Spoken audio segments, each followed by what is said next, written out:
Delusion causes suffering.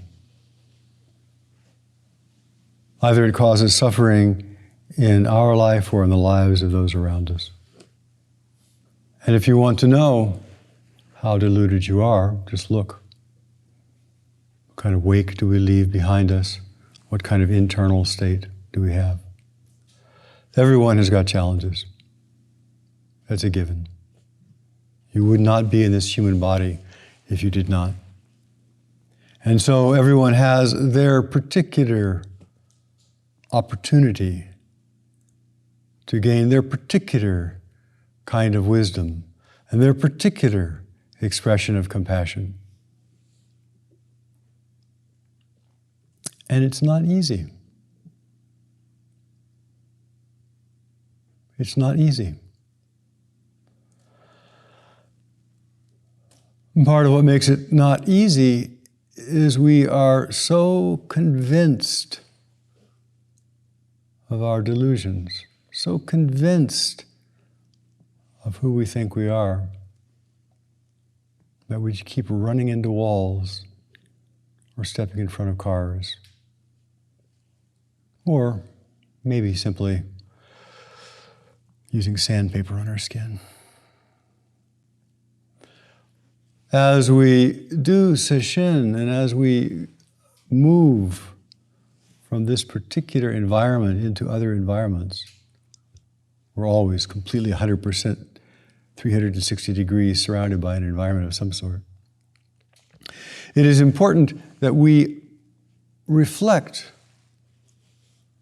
on our particular challenges and how we can take the practices and the things that we have learned in a Sesshin and apply them to our life. Everybody's challenges are hard to bear. And everybody feels that their challenges are particularly unique, hard to bear. And the reality is, human beings have been cycling the same old stuff millennia. But the internal challenges are often the hardest. So people can be in poverty and they can be in poor housing and they can have junky automobiles and they can have no health insurance. But if their state of mind is calm and open, and they can be quite happy. Anybody who's traveled to other countries will have that experience.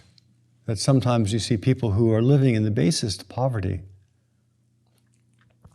and yet seem quite content. Hogen talked about a little family that he saw in Mumbai, living on the street, family of 4. And he said they were just cooking their dinner over a little fire in the drainage ditch, in the gutter. He said they were just laughing and happy and had a good time. And Anthony de Mello, talking about meeting a sage in Calcutta, or Mumbai, or Delhi, I forgot where. And it was a person who was a rickshaw driver. Rickshaw drivers have notoriously short lives. And he said he was talking to this person, and the person, he said, well, what about the hardness of this job? What about the soot that you're breathing in all day long? What about the shortness of your life? And the person just looked at him and said, well, this is my life. I'm so grateful. I'm so happy to have this life. A life that any of us would recoil from. And on the other hand, we have people who are well-educated, prosperous, well-off, who commit suicide because the world looks so terrible to them and they feel their life is such a meaningless. Physicians, dentists, social workers, business people. Everyone has challenges. And how we meet our challenges is important. It's important to us. It's important to others. Nobody can rescue us from ourselves. Nobody can rescue us from our state of mind. And liberation is possible. Liberation is possible. Turning our particular challenges into wisdom and compassion. And then they're not suffering. But the essential steps for doing this are to know ourselves. How can we relate to other people and expect them to understand us if we don't understand ourselves?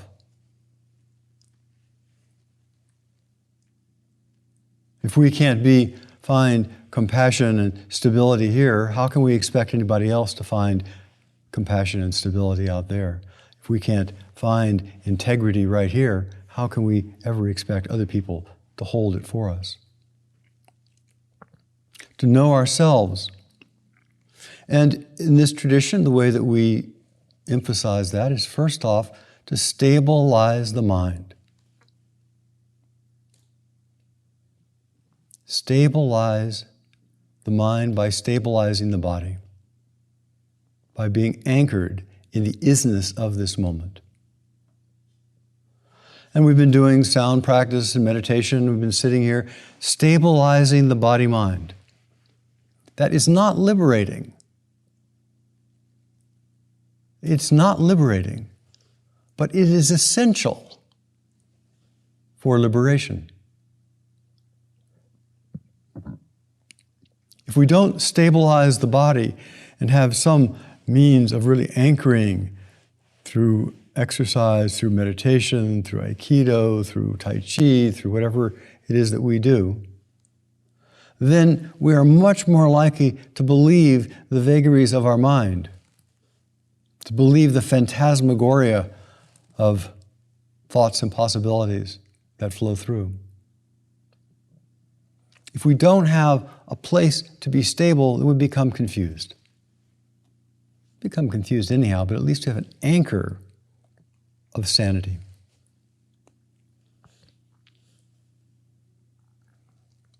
And we've been doing that all week. We've been anchoring in sanity, in presence, anchoring in the isness of our body being breathed, sitting right here.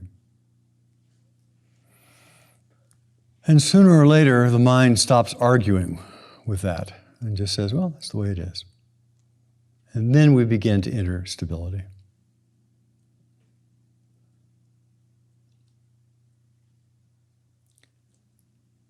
Now, this moment, as everyone knows and has heard many, many times, is the culmination of our whole history.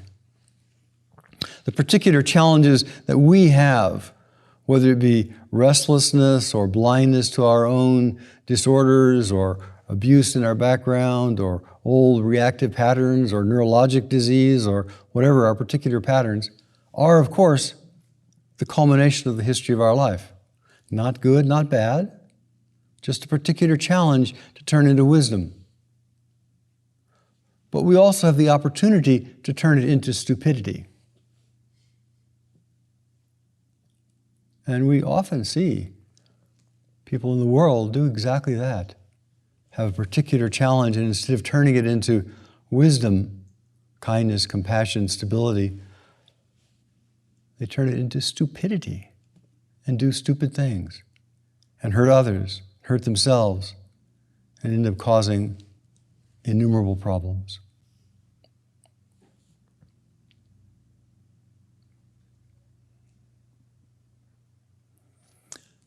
If we are not turning our challenges into wisdom, and instead we're projecting them out onto other people, thinking, oh, there's the problem. You know, what they said, that's the problem. How they moved, that's the problem. What they did, what they took, that's the problem. If we're doing that, we're saying, oh, it's there, it's them, it's them, it's them, it's them, it's them, it's them, it's you. that is turning our challenges into stupidity. If we can't manage our own projections, who can?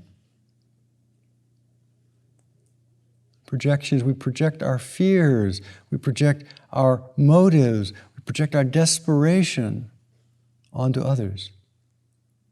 We each have the opportunity to do that or to take responsibility and to become grounded, become centered, and to act in accord with our heart's aspiration, our deepest vow. What we do matters. What we do matters, is important. What we do shapes our life, because as we said, this is the culmination of a whole history. Right here, life has already been shaped. And what we do affects others. I mentioned before, what kind of wake do we leave? What we do matters.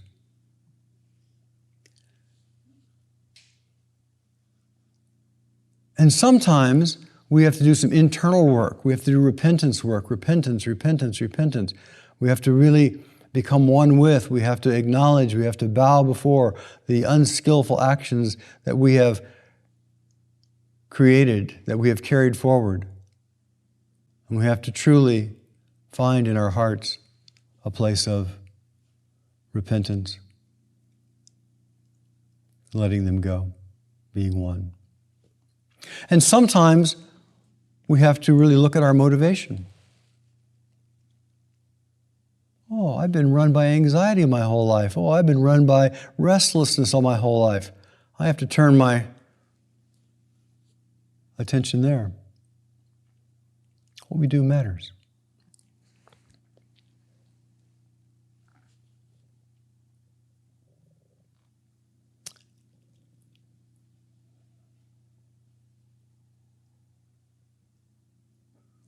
So we can think of all of history. People who signed their names to Declaration of Independence or the Magna Carta or the Constitution, or people who made agreements with Kublai Khan or whatever. Their effects of those signatures, those effects of those stamps and those seals and those agreements have rippled down through the ages. And we, with our kind of materialistic look, our materialistic view sometimes, we think that an action stops here. When actually it's like throwing a rock into a pond and the ripples just keep going. And they ripple in the unseen realms as well as the seen realms. They ripple in ways that we don't know and can't taste, as well as ways that we are aware of.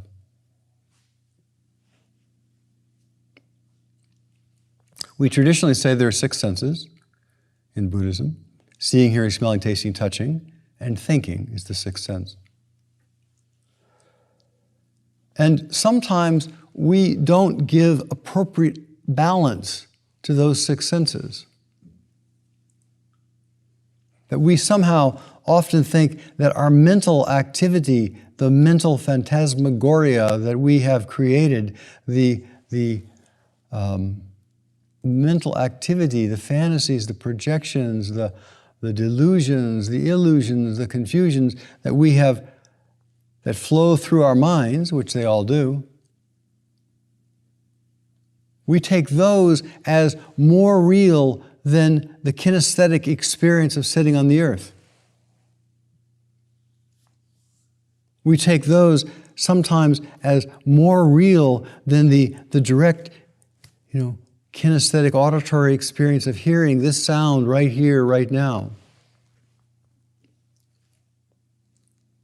And when we do that, when we have an imbalance and we think the constellation of our imagination, our mind, is reality, and that mind is confused and deluded, we are very very likely, we all do, just to hold on to our confusions and delusions like a limpet, or a cat with prey.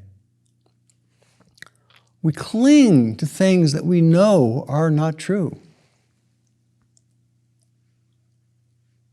We cling, we defend, we get angry at things we know are not true. We put ourselves at odds with the world. That's part of why, as we've been doing listening practice, we've been trying to listen to a different variety and texture of music. Every music has its own, every sound has its own kind of vibration, its own energy. And by saying, those sounds, no, don't like them. Those sounds, those are my sounds. We begin getting into a battle with the ambient life of sound.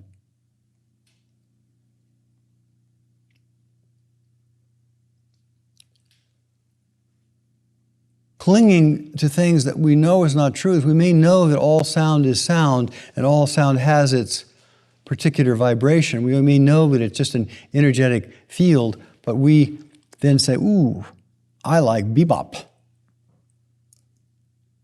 And that's the best. And the more strongly the narrower we become and the more strongly we hold to those particular things, the more rigid we become and the less open our mind is. And so during this Sesshin, not so much as sometimes in the past, although I'm not sure about that, try to have a variety of sounds, ambient sounds and loud talking Dharma talks and noise of one sort or another. We played a very violent percussion piece in the dark the other night. It was about a volcano, magma.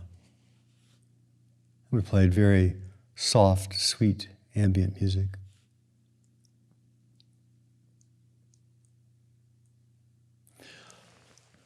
I'll digress.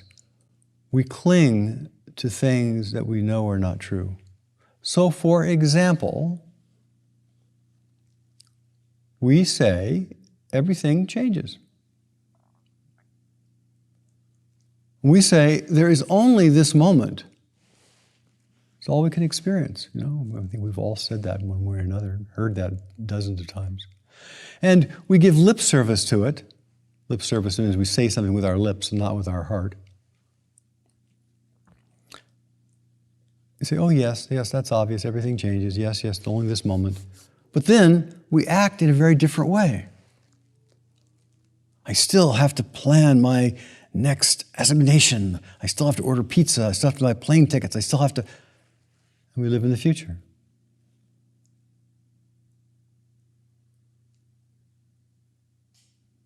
We may acknowledge and know for ourselves that the stability of the body sitting on the earth, the stability of the body right here, right now, the presence of the body being breathed and alive and connected, we may know that that is a foundational touchstone of the isness of life, of our life.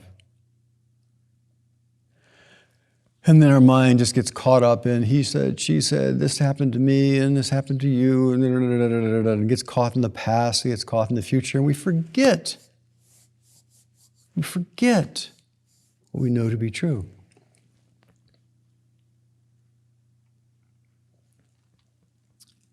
We may say that everything flows, everything is empty. And then someone says, you lied. And immediately, we're at war. Someone says, you can't have that. And immediately, we're at war, even though everything flows. It's really important to look and see delusion is suffering, either inside or outside. And so whenever we are clinging to delusion, we're suffering. The mind has many functions. It's functions of vision and memory and functions of discernment. But the mind can't act.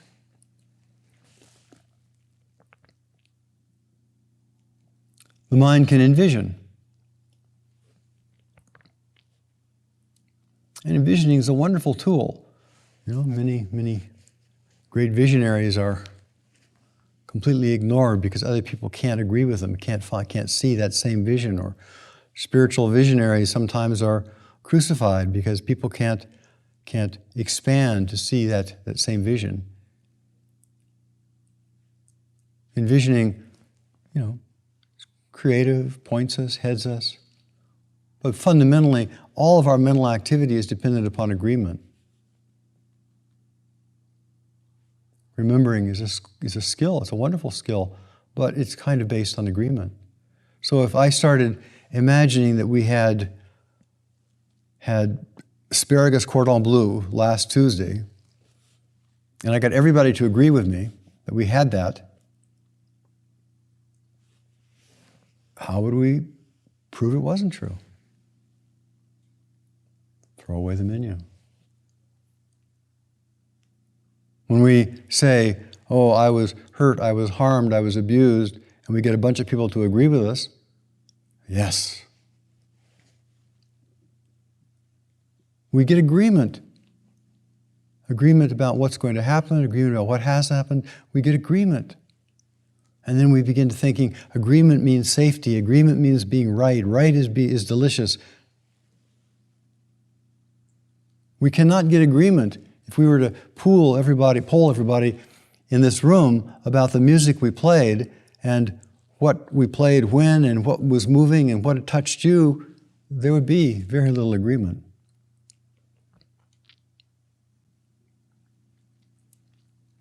We cling to our delusion and we project them onto the world.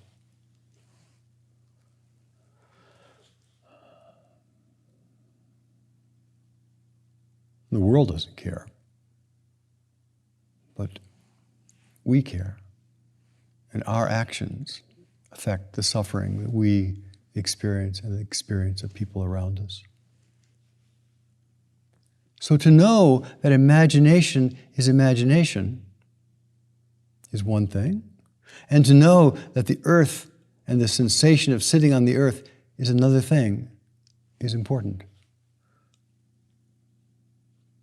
The Buddha in the Diamond Sutra says this: if each of the grains of the sands in the Ganges River were its own Ganges River, and there were a world for each grain of sand in all these Ganges River, would there be a lot of worlds? Very many, sir, says Subhuti. The Buddha said, however many beings there are in all these worlds, the Buddha knows how their minds function and knows the quality of their thoughts. That's a pretty amazing statement, especially when we say we are the Buddha. But then he continues, the mind is not in fact mind, it's only called mind. It's not a thing, it's only called a thing. Why is that? Because the past mind is ungraspable, the future mind is ungraspable, the present mind is ungraspable. Every belief we have is simply flowing through. Every belief we have is simply a temporary expedient to meet particular circumstance. Every belief we have can shape and affect us. But when we cling to our ideas, we cling to them, they become weapons of self or mass destruction. So we could say that everything is just our imagination. We have all these vibrations that theoretically come in here, but then who's doing all the interpretation of them? Who's doing all the feeling of them? Who's doing all the assessment of them? Who's doing all the recognition of them? Tree falls in the forest. Is there any sound? Well, until the mind is processed, there's no tree. And there's no sound, there's just vibration.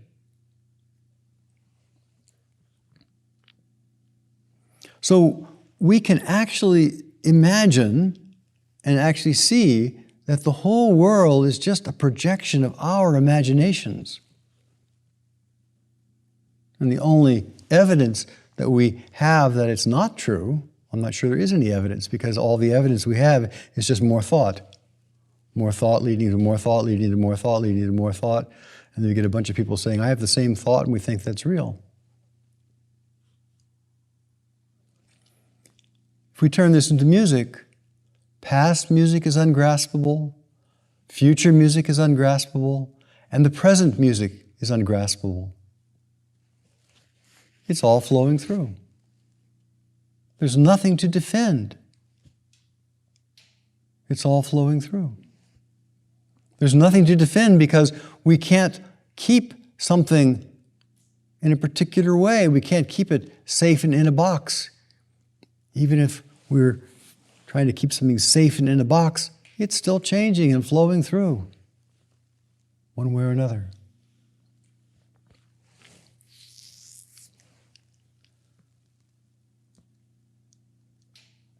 Past music is ungraspable. We got that.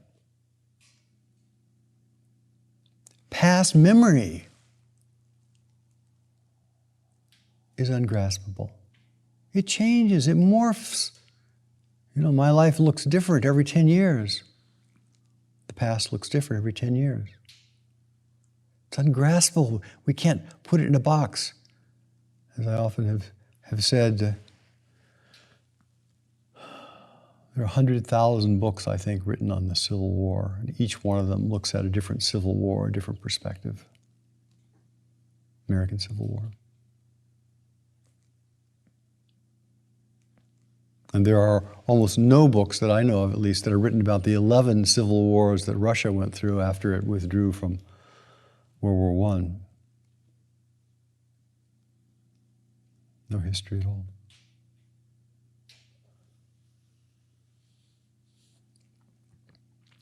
Past is ungraspable. It's morphing, it's changing. You can let go of it. We can't hear past music. And future music is unheard. We can't apperceive it, apprehend it. And the present is just going by so rapidly, so fast.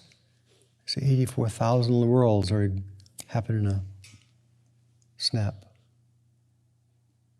Present mind is ungraspable. We're nothing but flow. There's nothing to defend. We're nothing but flow. We're right, we're wrong, we're sometimes right, sometimes wrong. People like us, they don't like us. The 8 worldly winds, the 8 vicissitudes, the 8 flavors just keep going up and down, good and bad, easy and hard, skillful and unskillful, pleasure and pain. I'm right, I'm wrong, you like me, they don't like me. It's all flow. We get on the upside of the curve, the sine wave, and we think, everybody likes me, I've got enough prosperity, I feel comfortable and good, I got it made, and then of course the slide starts happening. And suddenly we're in the trough. Just the opposite. Up and down. Sitting on this earth, sitting right here, breathing, being breathed, is the place of stability. The past mind is ungraspable. The present mind is ungraspable. The future mind is ungraspable. The future music can't be heard. The present music is moving through, and the past music is already gone. But when we are anchored right here, there is an experience of music. There is an experience of thinking. There is an experience of life. This anchoredness is something we can cultivate during Sesshin and carry with us. Remember as we leave, as we begin to go to the next thing. Anchor, anchor, anchor. Because if we're truly anchored, then we have a way of taking the endless stream of stuff that comes towards us and watching it flow through, watching it be okay, watching it do what it does.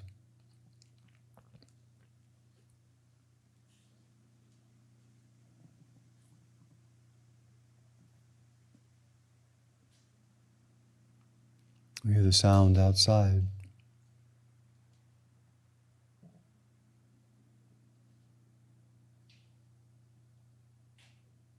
Flowing reality.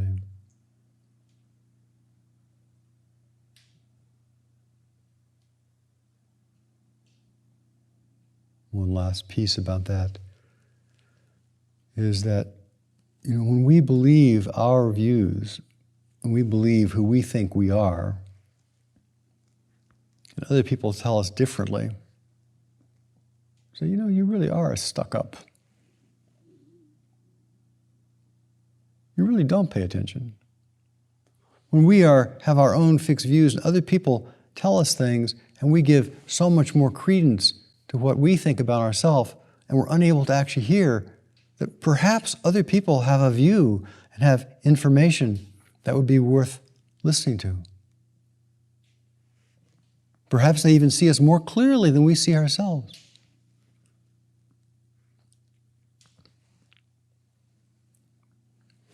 Okay, let's move to the next point. We don't need to believe our thoughts. Bottom line. All that was just to get to that point.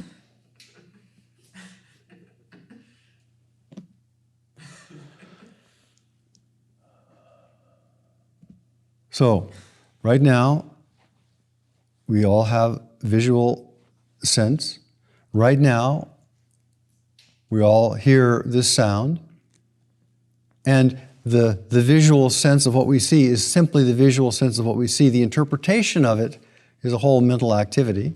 There is the direct experience, and there's the direct experience of sound, which we happen to interpret as English, based upon our histories. Could be interpreted different ways by people with different histories.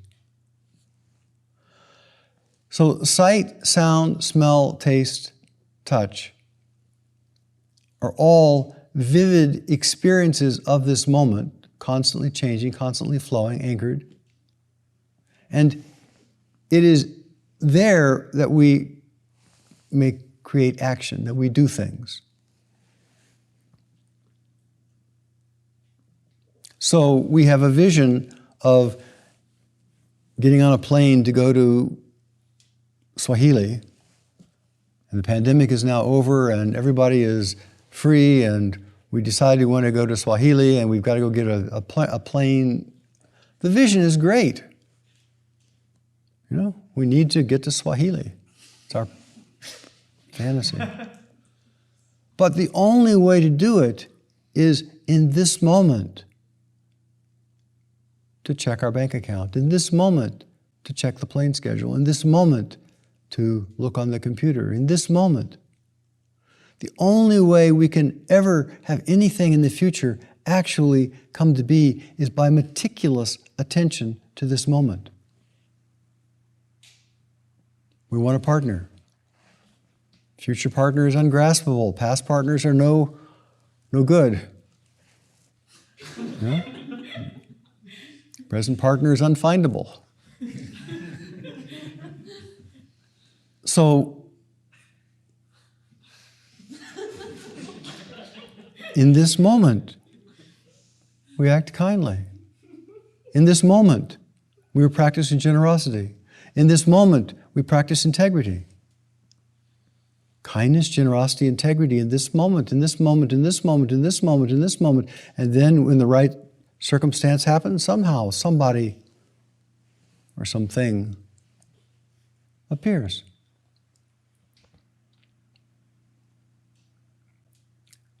Not because we had the picture and we're going to make the picture real, but because we had integrity. Integrity, integrity, integrity. And when we are driven by worry and driven by anxiety and driven by all the confusion of our minds, we lose the integrity of our actions in this moment, and they become shakier and less reliable. And the outcome is also shakier and less reliable. Somebody wants a good partner, become a really good person. And then the universe will either, somebody will show up or you'll end up getting a pet turtle, whatever is appropriate. but it'll be done from a base of integrity. So how we walk, how we listen, how we hold things, that's the beginning of karma. That is the way that we set into motion the future. Now, a couple of nights ago, it was cool, and there was really very clear parts of the sky, and you could look up and you could see the Pleiades, and you could see Orion, and you could see some of the stars. And you could look at those stars and the brilliance of them, and then the mind thinks, oh, that light happened 1,000,000 years ago, 10 million years ago, I don't know how long. That light, that star may even be dead, maybe a burned out cinder, and yet that light is still radiating out. That light is still touching us right here. That light is still vivid and alive, even though the star, the sun, may be burned out. In the same way, our actions have a resonance and a movement throughout the universe, even after we are gone. When I'm thinking about these things, I'm pondering the Irish monk that was being pursued by the Vikings back in the 9th century. And he grabbed the Book of Kells and he threw it into a bog.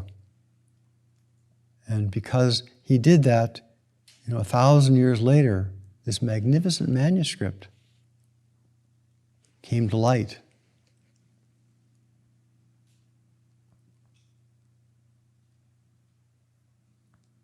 Every act has its consequences. So we're sitting here in this retreat, getting to know ourselves, clarifying the mind, stabilizing the mind,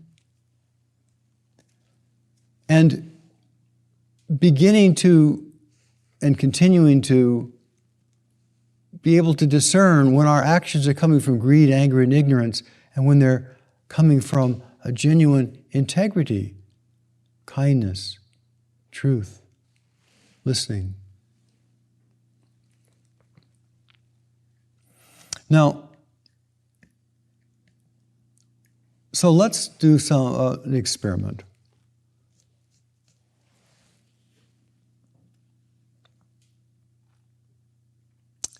So you're all stuck here for a few more minutes, all right?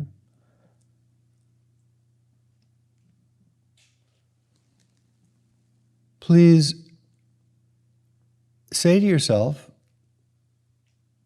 I have nothing to do.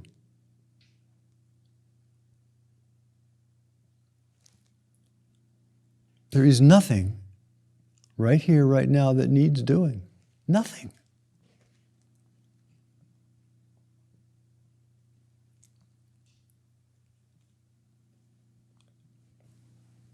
Say to yourself,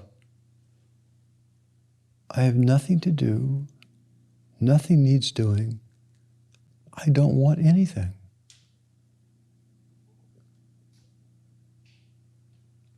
Just sit there, a mind that wants nothing.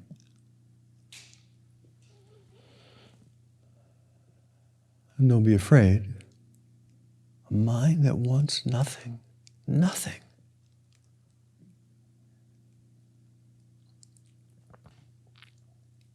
But to be grounded and breathed.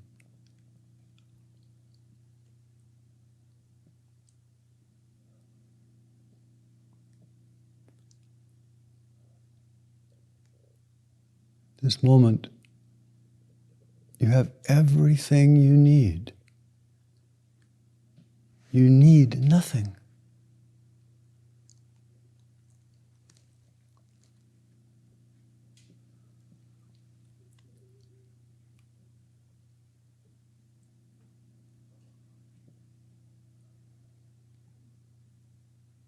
Let it all go.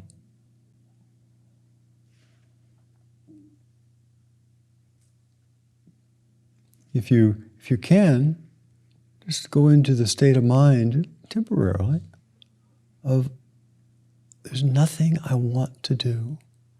I want nothing.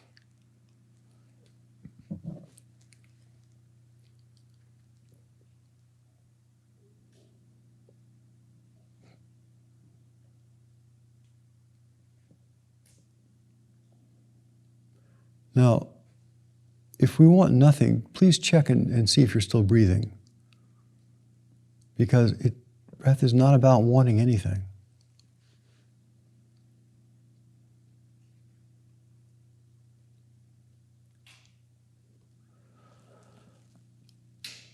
Wanting nothing is a kind of freedom.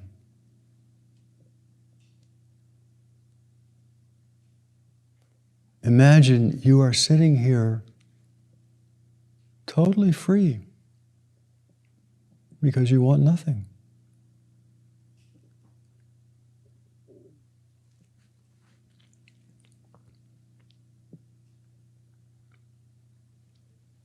You want nothing, so nobody has their hooks in you. And you have your hooks in nobody.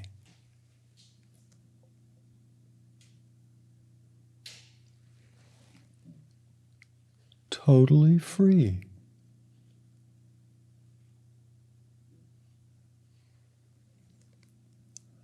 Not indifferent, because you're still breathing and feeling the body. I assume you still have one. Hearing sounds. Totally free. This moment, I want nothing. Nothing. I need nothing. I have everything I need right now, this moment.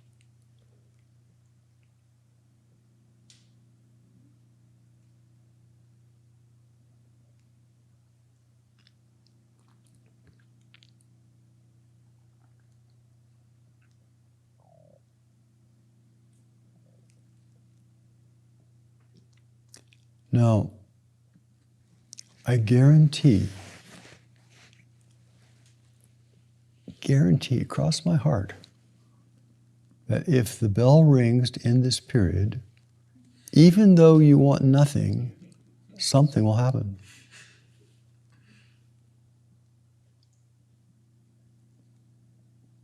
Even though you want nothing, even though you need nothing, even though you have everything you possibly need right here, right now, sound comes to you. Breath breathes you. Earth supports you.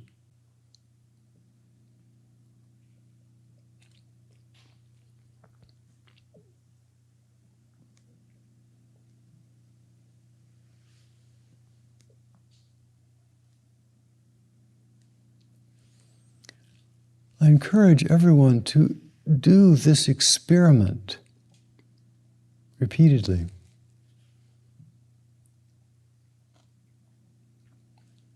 don't need to become awakened.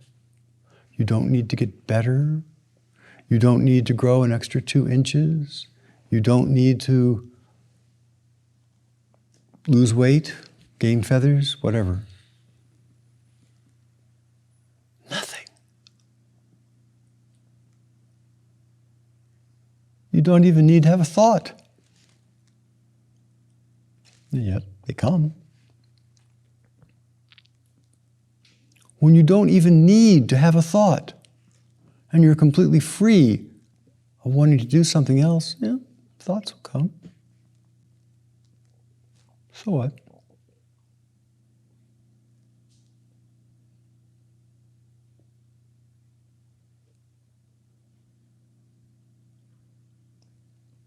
So imagine if you were to live your life with this kind of integrity, this kind of trust, this kind of reality.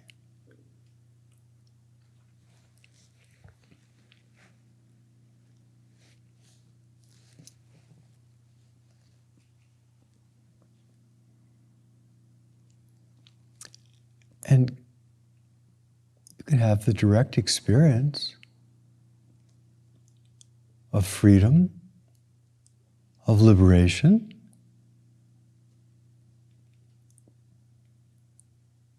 anytime you want to. We just don't have to believe the mind that is so full of shoulds and oughts and wants. It doesn't change the mind.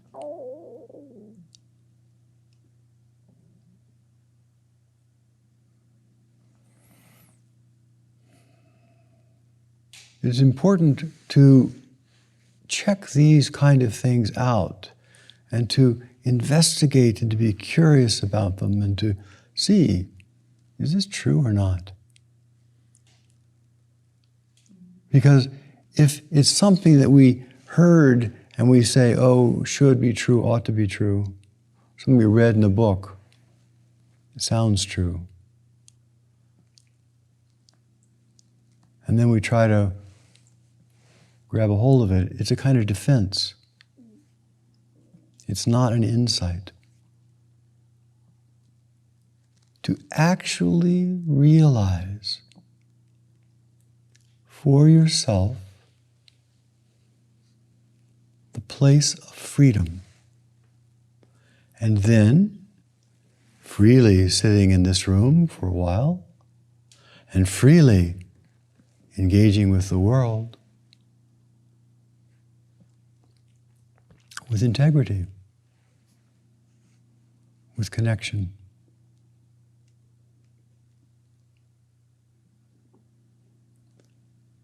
And the signs of that connection and integrity is our ability to allow other people to connect to us, and kindness and compassion.